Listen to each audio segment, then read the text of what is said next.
وعلیکم السلام۔ وعلیکم السلام ورحمۃ اللہ۔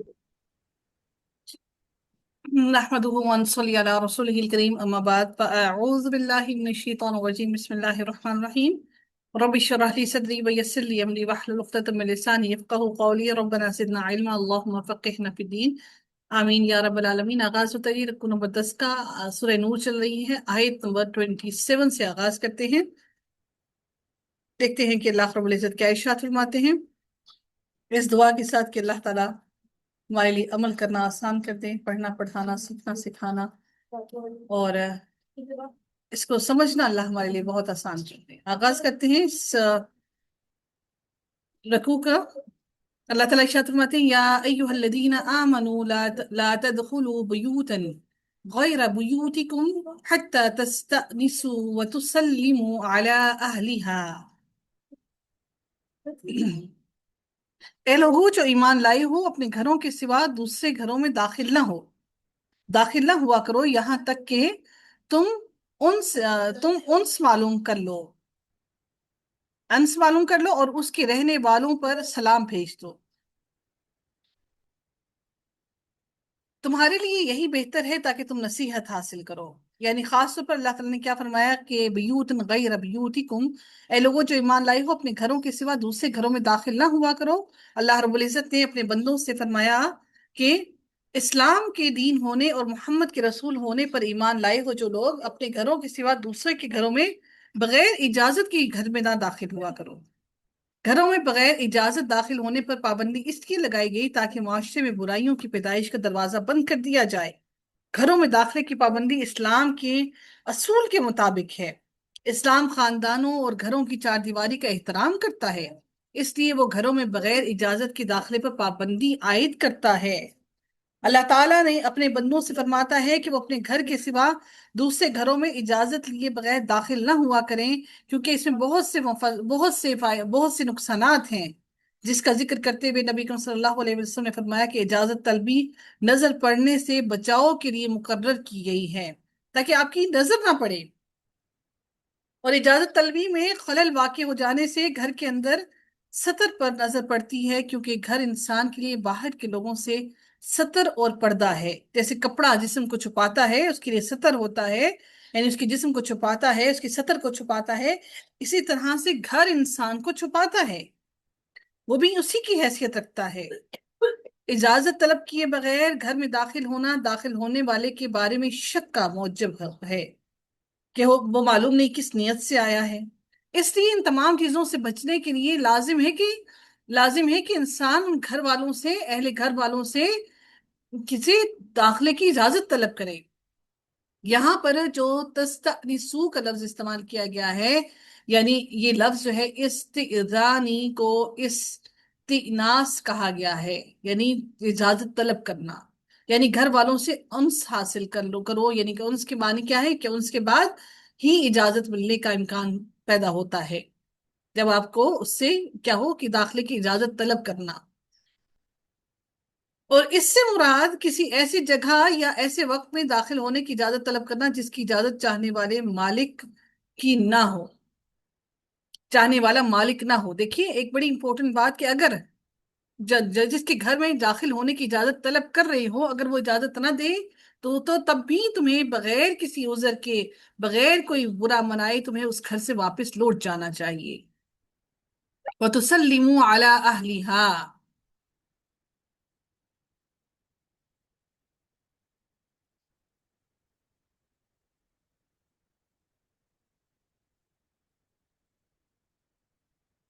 اللہ تعالیٰ فرماتے ہیں کہ وَتُسَلِّمُوا عَلَىٰ أَهْلِهَا، یعنی اس کے رہنے والوں پر سلام بھیج دو۔ نبی کریم صلی اللہ علیہ وسلم نے کسی گھر میں داخل ہونے سے پہلے کیا کہا کہ السلام علیکم کہو اور پھر اندر جانے کی اجازت طلب کرو۔ سلام کرنے کے بعد 3 بار اجازت مانگی جائے، اگر مل جائے تو گھر میں داخل ہو جاؤ، اور اگر نہ ملے تو واپس لوٹ جاؤ۔ سیدنا ابو سعید خدری رضی اللہ تعالیٰ عنہ نے بیان کیا کہ میں انصار کی ایک مجلس میں تھا کہ ابو موسیٰ رضی اللہ تعالیٰ عنہ تشریف لائے، جیسے گھبرائے ہوئے ہوں۔ انہوں نے کہا کہ میں نے سیدنا عمر رضی اللہ تعالیٰ عنہ کے ہاں 3 مرتبہ اندر آنے کی اجازت چاہی، لیکن مجھے کوئی جواب نہ ملا، اس لیے واپس چلا آیا۔ جب سیدنا عمر رضی اللہ تعالیٰ عنہ کو معلوم ہوا تو انہوں نے دریافت کیا کہ اندر آنے میں کیا مشکل تھی۔ میں نے کہا کہ میں نے 3 مرتبہ اندر آنے کی اجازت مانگی اور جب مجھے کوئی جواب نہیں ملا تو میں واپس چلا گیا۔ اور رسول اللہ صلی اللہ علیہ وآلہ وسلم نے فرمایا جب تم میں سے کوئی کسی سے 3 مرتبہ اجازت مانگے اور اجازت نہ ملے تو واپس چلا جانا چاہیے۔ سیدنا عمر رضی اللہ تعالیٰ عنہ نے کہا واللہ تمہیں اس حدیث کی صحت کے لیے کوئی گواہ لانا ہوگا۔ تو سیدنا ابو موسیٰ نے مجلس والوں سے پوچھا کیا تم میں کوئی ایسا ہے جس نے نبی سے اکرم صلی اللہ علیہ وسلم سے یہ حدیث سنی ہو؟ سیدنا ابی بن قاب رضی اللہ تعالیٰ عنہ نے کہا کہ اللہ کی قسم تمہارے ساتھ اس کی گواہی دینے کے سوا جماعت میں سب سے کم عمر شخص کے اور کوئی نہیں کھڑا ہوگا۔ اور ابو سعید رضی اللہ تعالیٰ عنہ نے کہا کہ میں ہی جماعت کا وہ سب سے کم عمر آدمی تھا۔ میں ان کے ساتھ اٹھ کر گیا اور سیدنا عمر رضی اللہ تعالیٰ عنہ سے کہا کہ واقعی نبی اکرم صلی اللہ علیہ وآلہ وسلم نے ایسا ہی فرمایا ہے۔ ایک مرتبہ کیا ہوا کہ ایک شخص نے نبی اکرم صلی اللہ علیہ وسلم کے کسی حجرہ میں ہی سوراخ میں سے دیکھا تو نبی اکرم صلی اللہ علیہ وسلم کے پاس اس وقت ایک کنگھا تھا جس سے آپ سر مبارک کھجا رہے تھے۔ تو نبی اکرم صلی اللہ علیہ وسلم نے اس سے فرمایا اگر مجھے معلوم ہوتا کہ تم جھانک رہے ہو تو یہ کنگھا تمہاری آنکھ میں چبھو دیتا۔ اندر داخل ہونے سے پہلے اجازت مانگنا تو ہے ہی، لیکن اس لیے کہ اندر کی کوئی ذاتی چیز نہ دیکھی جائے، یعنی سائٹ پر ہو کر آپ نے اجازت طلب کرنی ہے۔ لوگ کیا کرتے ہیں کہ دروازے کے اوپر کھڑے ہوتے ہیں اور جو دروازے کے سائڈ پر جو گیٹ کے سائڈ پہ جو سوراخ سا ہوتا ہے نا اس پہ کھڑے ہو کر جھانک رہے ہوتے ہیں اندر، تو اس کی سختی سے ممانعت کی گئی ہے۔ دستک دے کے دروازے کے سائڈ پہ کھڑے ہو جاؤ تاکہ تمہیں اندر اندر جھانک کر نظر نہ آئے کچھ بھی۔ اتنا سختی سے ہمارے دین نے ہمیں اس چیز پر منع فرمایا ہے۔ سیدہ ابو ہریرہ نے فرمایا کہ میں رسول اللہ کے ساتھ آپ کے گھر میں داخل ہوا، نبی اکرم صلی اللہ علیہ وسلم نے ایک بڑے پیالے میں دودھ پایا تو فرمایا ابو ہریرہ اہل صفہ کے پاس جا اور انہیں میرے پاس بلا۔ میں ان کے پاس آیا اور انہیں بلا لایا، وہ آئے اور اندر آنے کی اجازت چاہی، پھر جب اجازت دی گئی تو پھر اندر داخل ہوئے، حالانکہ نبی اکرم صلی اللہ علیہ وسلم نے انہیں خود بلایا تھا۔ اس کے باوجود بھی وہ کھڑے رہے جب تک کہ نبی اکرم صلی اللہ علیہ وسلم نے اندر آنے کی اجازت نہیں دی۔ اتنی اہم ترین بات ہے اجازت طلب کرنا، اور ہم اس بات کو پھر بہت بڑے ایشوز بنا لیتے ہیں، اور ہم پھر اندر جانے کے سے پہلے ہی سارا کچھ، اور جب کسی کے گھر جاتے ہیں تو ہماری آنکھیں اس کے پورے گھر کا پورے گھر کو دیکھ لیتی ہیں کہ ہم نے اس کے گھر میں کیا کیا کیسے کیسے رکھا ہوا ہے۔ آپ کو معلوم ہے کہ یہ جو ایگزامس ہوتے ہیں سی ایس ایس کے، اور جب ان کے انٹرویوز ہوتے ہیں تو وہ سب سے پہلے کیا دیکھتے ہیں کہ یہ جو ہمارے پاس کینڈیڈیٹ آیا ہے انٹرویو کے اندر، تو وہ دیکھتے ہیں کہ کہیں وہ آ کر سیدھا اسٹریٹ آ کر ہمارے سامنے بیٹھا ہے یا وہ اوپر نیچے نظریں گھما کر پورے آفس کا معائنہ کر رہا ہے۔ اور جو کوئی اوپر نیچے دیکھتا ہے آفس کا پورا معائنہ کرتا ہے تو اس کو وہ نااہل قرار دے دیتے ہیں۔ یعنی ان کو بھی اتنا ہے کہ آپ کا کام جو ہے آپ اپنے کام پہ فوکس کریں۔ یہ بے ادبی ہے، بدلحاظی ہے، اور ہمارے دین نے سختی سے منع کیا ہے ان تمام چیزوں کے لیے۔ ذالکم خیر لکم لعلکم تذکرون، تمہارے لیے یہی بہتر ہے تاکہ تم نصیحت حاصل کرو، یعنی اجازت طلب کرنا تمہارے لیے بہتر ہے، یہ بہترین اخلاق ہے۔ اللہ رب العزت پھر اگلی آیت میں مزید ارشاد فرماتے ہیں۔ اچھا ایک اور بات بتاؤں کہ رسول اللہ صلی اللہ علیہ وسلم اجازت طلب کرتے وقت دائیں یا بائیں جانب کھڑے ہوتے تاکہ ایک دم سامنا نہ ہو جائے، یعنی جو دروازہ کھولے اس کے فوراً منہ پہ سامنے آپ نہ کھڑے ہوں۔ یہ ہم لوگ کیا کرتے ہیں، دروازے پہ دستک دے کے اسی دروازے کے اوپر کھڑے ہو جاتے ہیں جہاں سے دروازہ کھلنا ہے، کہ دروازہ کھولے گا اگلا بندہ تو آپ منہ کے اوپر سامنے کھڑے ہی ہوں گے۔ تو رسول اللہ صلی اللہ علیہ وسلم کا طریقہ کیا تھا کہ وہ یہ دائیں یا بائیں جانب کھڑے ہو جاتے تاکہ ایک دم آسامنا نہ ہو جس میں بے پردگی کا امکان رہتا ہے۔